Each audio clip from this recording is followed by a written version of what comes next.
অনেক সময় আমাদের লাইফে এরকম একটা এক্সপিরিয়েন্স হয় যে প্রচুর মানুষ আমাদের জীবনে আমাদেরকে ভালোবাসে। অন্তত আমার জীবনে এই এক্সপিরিয়েন্স বহুবার হয়েছে। আমি এর আগের ভিডিওগুলোতেও বলেছি যে প্রফেশনাল লাইফে গিয়ে অনেক রকম এক্সপিরিয়েন্সের মধ্যে দিয়ে যেতে হয়েছে আমাকে। যেই এক্সপিরিয়েন্সগুলো কোথাও আমাকে অনেকখানি একটা অন্য রকম অ্যাওয়েকেনিং এর মাঝখানে এনে দাঁড় করিয়েছিল। তো সেরকম জায়গাতে যেতে গিয়ে যেটা হয়েছে যে আমি খেয়াল করেছি, অনেকে আমার সঙ্গে শেয়ার করেছেন এই ব্যাপারে যে তাদেরকে অনেক মানুষ ভালোবাসে। তাদেরকে অনেক মানুষ কিন্তু ভীষণভাবে মূল্যও দেয়। কিন্তু তারপরেও তাদের মধ্যে একটা এম্পটিনেস থাকে। তাদের মনে হয় যে যেটা তারা চাইছে তারা সেটা পাচ্ছে না। কিছুদিন আগে ইনস্টাগ্রামে একটা রিল দেখেছিলাম। যেই রিলটাতে একটা ভীষণ বিটার ট্রুথ দেখানো হয়েছিল। যেখানে একটি মেয়ে জল চাইছে। তার তেষ্টা পেয়েছে তাই সে জল চাইছে ১ গ্লাস। অথচ তাকে দেওয়া হচ্ছে চিপসের প্যাকেট, পেস্ট্রি, বিরিয়ানি বা নানান ধরনের খাবার। শুধু জল তাকে দেওয়া হচ্ছে না। কারণ সবাই চাইছে তাকে যেটা দেওয়া হবে সেটা তারা ডিসাইড করে নেবে।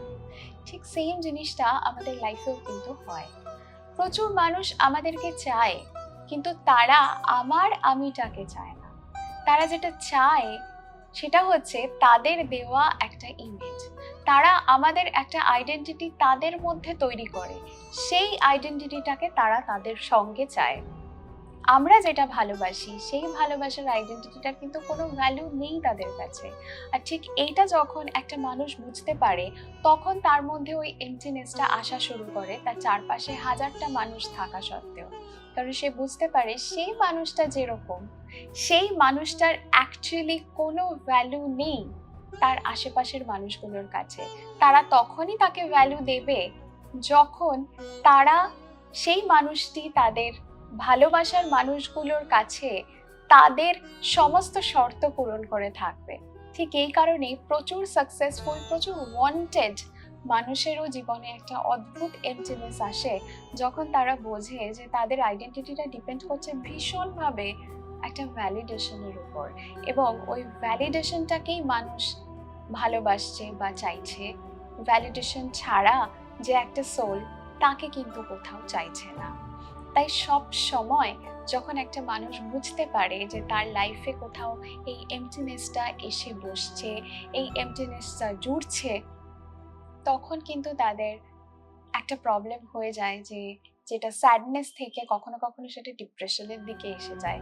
সবাই থাকা সত্ত্বেও সেই ডিপ্রেশনটা থাকে।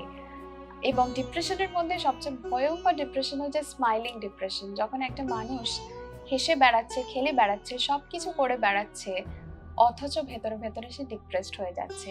সেই মানুষটার কিন্তু এই এম্পটিনেসটা আসা শুরু হয়ে গেছে অলরেডি, যখন সে বুঝতে পারছে তার চারপাশে ঘিরে থাকা মানুষগুলো কেউ তার নিজের মানুষ নয়। আর ঠিক এই জায়গাতে এসেই এই মানুষগুলোর মনে হয় এই দুনিয়াতে এত কিছু থাকার পরেও আমি ভীষণ একা, এবং এই জায়গা থেকে একমাত্র তাকে রক্ষা করতে পারে তার ইনার সেলফের জার্নি। যখন সে বোঝে পৃথিবীতে আমি একাই এসেছি এবং একার সঙ্গে একাকে থাকতে হবে, তখনই সে একমাত্র সেলিব্রেট করা শুরু করে তার নিজের লাইফটাকে। আর সেই সেলিব্রেশনটাই তাকে কোথাও অ্যাগেন তার নিজের ভেতরের কথাগুলোকে এস্টাবলিশ করতে খুব হেল্প করে। তাই যদি তোমার লাইফে কখনো এরকম হয় যে তুমি ফিল করছো যে চারপাশে সবকিছু আছে, তুমি সব জায়গাতে wanted, still you are feeling very empty, এই মানুষগুলোর সমস্ত রকম ফিলিংসের সঙ্গে তুমি কোথাও কানেক্ট করতে পারছো না, then definitely sit with yourself. নিজেকে জিজ্ঞেস করো যে ভ্যালিডেশনটা তুমি পাচ্ছ, সেই ভ্যালিডেশনটা কি তোমার সোল চাইছে, নাকি তোমার সোল অন্য কিছু বলছে, সে অন্য কিছু তোমায় বোঝাতে চাইছে। যে মানুষটাকে তারা ভ্যালিড করছে সেই মানুষটা সত্যি তুমি তো, নাকি তুমি অন্য কেউ? যদি অন্য কেউ হও তাহলে নিজের জন্য ভয়েস রেজ করতে ভুলে যেও না, বিকজ তোমার কাছে তুমি সবচেয়ে ইম্পর্ট্যান্ট। আমার চ্যানেলটা যদি ভালো লাগে তাহলে চ্যানেল সাবস্ক্রাইব করো, এই ধরনের আরও নানান বিষয়ে কথা বলবো। আর যদি 1:1 সেশনে আসতে চাও, then please do contact in the contact number.